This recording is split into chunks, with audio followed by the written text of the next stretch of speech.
Hello hi दोस्तों, यह हमारा स्पेशल चैनल है। दोस्तों, अगर आप हमें दिल से चाहते हैं तो प्लीज़ हमारी वीडियो को लाइक करें और सब्सक्राइब करें और दोस्तों में शेयर करें।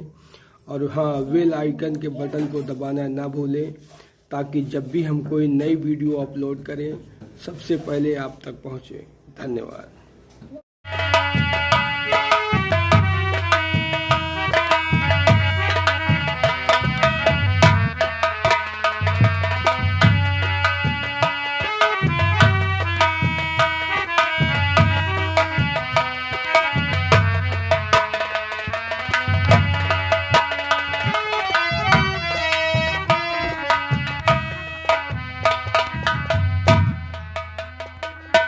बाबा जी को मेरा प्राप्त स्वीकार है।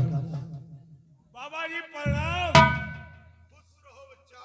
का कहो घुस नहीं, खुश रहो, खुश रहो, कल्याण हो, कल्यात होई, कल्याण हो बच्चा, कल्याण होई। हम कहीं कहा तो कल्यात होई।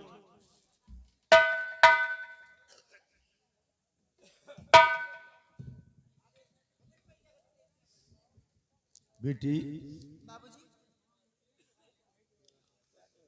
तो कौन है बेटी, किसको दुल्हाई यहाँ? सच बता माजरा है ये क्या? इतना खामोश होकर भाई खड़ा सामने, इसकी हालत पे बेटी तरस आ रहा।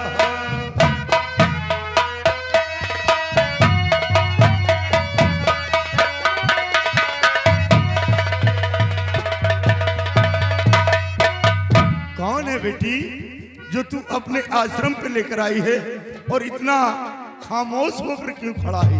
क्या बात है बेटी? बाबूजी, आप इनको जानना चाहते हैं कि ये है कौन? सबको बताऊं बाबूजी। ये राजा के बेटे विजय सिंह कुंवर, श्राप इनके पिता को दिया या भूखे प्यासे भटकते यहाँ आ गए। श्राप से मुक्त कर दो ये मेरे पिता।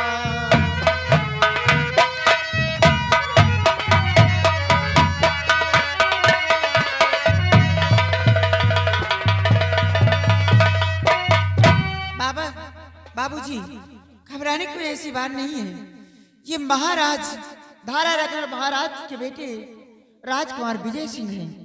आपने इनके पिताजी को श्राप दिया था पिताजी, और उन्हीं शराब से मुक्ति दिलाने के लिए, आपसे मिलने के लिए भूखे प्यासे बियान जंगल में भटक रहे थे। इन्होंने आपके बारे में जिक्र किया, आप तक पहुंचाई। और बाबूजी, मैं तो आपसे यही कहना चाहती हूँ कि महाराज के बेटे हैं, आपके पास आए हैं, इस मुल्क के उत्तराधिकारी हैं, और हो सके पिताजी तो मैं आपसे आपकी बेटी यही मिन्नतें करना चाहती है कि महाराज की आंखें ठीक हो जाएं, इनको श्राप से मुक्ति दिला दो। पिताजी, अगर इस मुल्क के महाराज ही अंधे रहेंगे तो रियासत कैसे चलेगी? सोचिए पिताजी। हाँ बेटी, ये बात तो सत्य है कि महाराज को श्राप मैंने ही दिया था, लेकिन बेटा बाबा जी, मैं खुद पछता रहा हूं कि महाराज को मैंने क्रोध में आकर श्राप दे दिया है। लेकिन बेटा, जिस प्रकार से बंदूक से निकली हुई गोली कभी वापस नहीं होती, कमान से निकला हुआ बाण कभी वापस नहीं होता बेटा, उसी प्रकार से ये संत की बाणी कभी कट नहीं सकती बेटा। नहीं बाबा जी, ऐसा मत कहिए। आपके पास बहुत बड़े उम्मीद लेके आया हूँ। आप श्राप को वापस ले लिए मुनिवर, वापस ले लीजिए।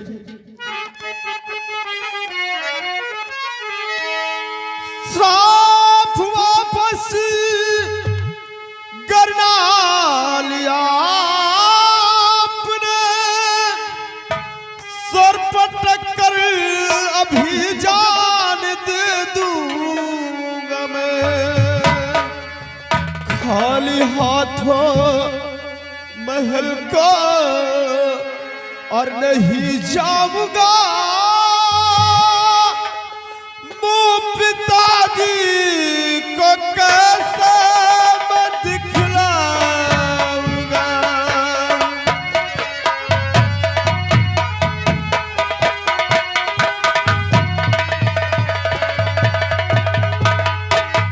खाली हाथों महल का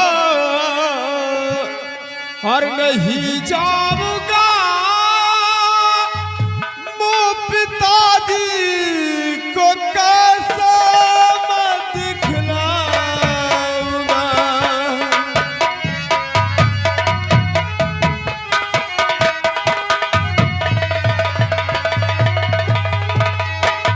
बाबा जी, आप श्राप को वापस ले लीजिएगा, नहीं तो आपके कदमों में ये विजय सिंह अपना सर पटक कर जान दे देगा। लेकिन खाली हाथ अपने महल को नहीं जाऊंगा, श्राप को वापस ले लीजिएगा।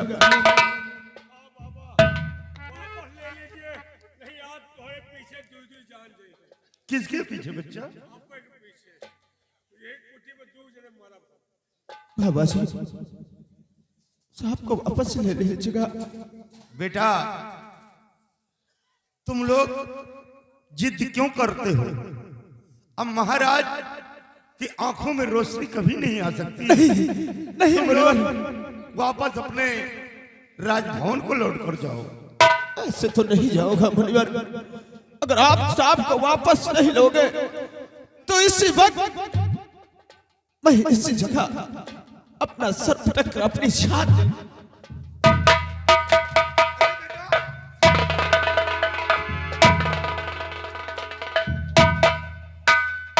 बाबूजी,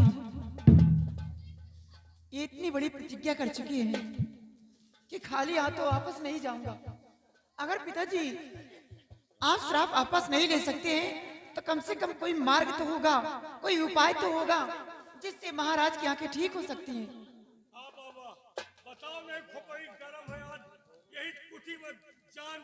नहीं बच्चा, किसके पीछे? ठहरो बच्चा, अगर तुम लोग हमारे आश्रम पे अपनी जान दे देंगे तो मुझे बहुत बड़ा पाप होगा। तो हमारी भावनाओं को समझो बाबा हमारी। बेटा, श्राप तो मैं वापस नहीं ले सकता हूं, लेकिन एक उपाय मैं जरूर बतला सकता हूं। बताइए बताइए बाबा जी, मैं सब कुछ करने के लिए तैयार हूं। लेकिन बेटा, जो मैं उपाय बता रहा हूं वो मार्ग बहुत कठिन है। होगा, क्यों ना उस मार्ग तक पहुंचने के लिए मुझे अपनी जान देना पड़े तो मैं हंसकर अपनी जान कुर्बान कर दूंगा।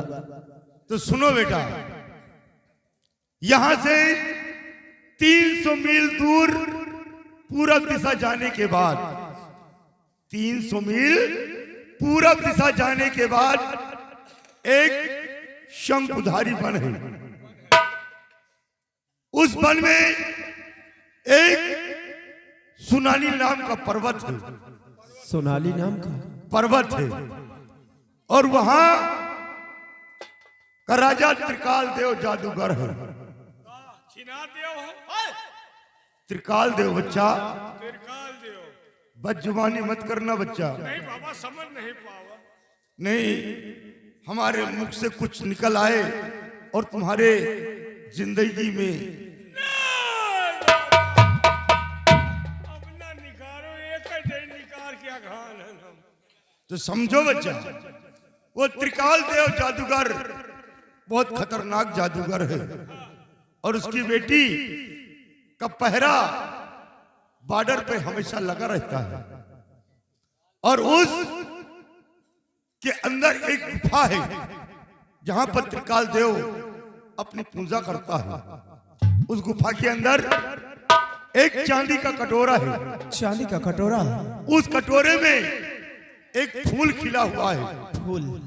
और उस फूल के अंदर एक मायावी काजल है। मायावी काजल? जो त्रिकाल देव अपनी शक्तियों से तैयार कर रखा है। हाँ। अगर उस काजल को किसी भी अंधे की आंख में लगा दिया जाए, हाँ।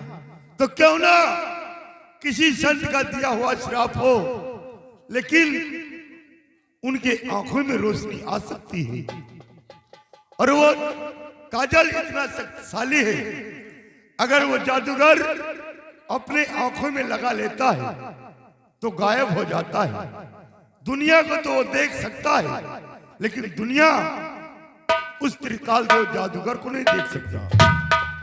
इसलिए बच्चा जो भी वहां पर गया है, कभी जिंदा लौट कर वापस नहीं आया। उसकी बेटी जो बॉर्डर पर पहरा देती है, दैत्य लोग उसके रक्षा में रहते हैं। अगर कोई भी वहां गया तो उसकी बेटी खत्म कर देती है। अगर वहां से बचकर उस गुफा तक पहुंच गया तो त्रिकाल देव नहीं छोड़ेगा, वो मार डालेगा। बाबा जी, कुछ भी हो जाए, मैं अपने पिताजी के आंखों की रोशनी के लिए वहां तक जरूर जाऊंगा। ठीक है बच्चा, अगर जिद करते हो तो याद रखना कि काजल मिल सकता है तो सिर्फ रात में ही मिल सकता है। रात में? क्योंकि सुबह होते ही सूर्य का किरण जब फूल पे पड़ता है तो फूल मुरझा जाता है। फूल मुरझा जाता है, काजल उसी फूल में छिप जाता है और रात में फिर वो फूल खिलता है। अच्छा। और काजल बाहर निकलता है। ठीक है बाबा। काजल मिल सकता है तो सिर्फ रात में ही मिल सकता है। ठीक है बाबा जी, आपका बहुत बड़ा एहसान है जो वहां तक का मार्ग आपने मुझे दिखाया है। बेटा, हाँ। अभी मैं तुम्हें समझा रहा हूँ, क्यों अपनी जान जोखिम में डालना चाहते हो? वही बाबा एक के पीछे मौते से किसके पीछे? गजरे खाते दिव्या तक पहुंचा। बाबा जी, सिर्फ आप मुझे आशीर्वाद दीजिए कि मैं अपने मकसद में कामयाब हो जाऊं। ठीक है बच्चा, अगर तुम लोग जिद करते हो तो जाओ, मेरा आशीर्वाद है, तुम अपने काम में कामयाबी हासिल करो। बाबा, ये मेरा आशीर्वाद है, भगवान तुम्हारी रक्षा करे। आपका आशीर्वाद रहा बाबा, तो हम जहाँ लगे हैं बहुत जल्द सक्सेस हो जाएंगे। कहाँ पे लगे हो बच्चा? गाजर खाते में। हाँ बच्चा। बेटी, बेटी तुलसी, देखो ये महाराज के बेटे हैं जो भूखे प्यासे हमारी तलाश में आए हैं। तो तुम्हारा फर्ज है कि अपने आश्रम पे आए हैं, ये मेहमान हैं और इन्हें चाय नाश्ता करवाने के बाद यहाँ से जाने देना। और मैं चल रहा हूँ स्नान करने के लिए। बेटी याद रखना बच्चा, मैंने जो बताया है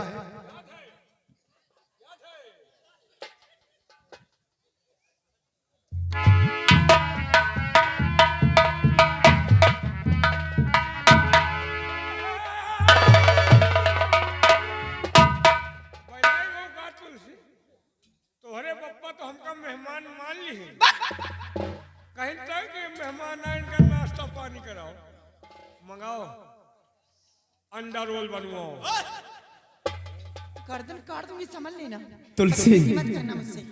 आपका बहुत बड़ा एहसान है मुझ पर, और सबसे बड़ा एहसान तो आपका जो आपने पानी पिलाकर मेरी जान को बचाया है। ये आपका उपकार कभी जिंदगी में नहीं भूल सकता। लेकिन तुलसी, आज तो मैं जा रहा हूं, लेकिन जिस वक्त मैं लौट कर आऊंगा और वो मायावी काजल मुझे मिल गया है, तो सोच लो, ये तुम्हारी कुटिया को ये कुटिया ही नहीं रहेगी, बल्कि तुम्हारे लिए एक सुंदर सा महल रहने के लिए बनवा दूंगा। ये मेरा वादा है और मैं तुमको वचन देता हूँ। ये छतरी की जुबान है। राजकुमार साहब, ये तो आप लोगों का रहम करम है जो हम लोग गरीबों के ऊपर आप नजर डालेंगे। और आप घबराए नहीं, आप जाएं। है तो बहुत ही खतरनाक घड़ी, लेकिन मैं भगवान से दुआ करती रहूंगी कि हे ऊपर वाले राजकुमार जी को बहुत सलामत लेकर आना, कोई तकलीफ नहीं होगी तुम्हें। जाओ और मेरे साथ तुम चलो। तुम तो मत जाना मेरे साथ, आप चलिए मेरे साथ।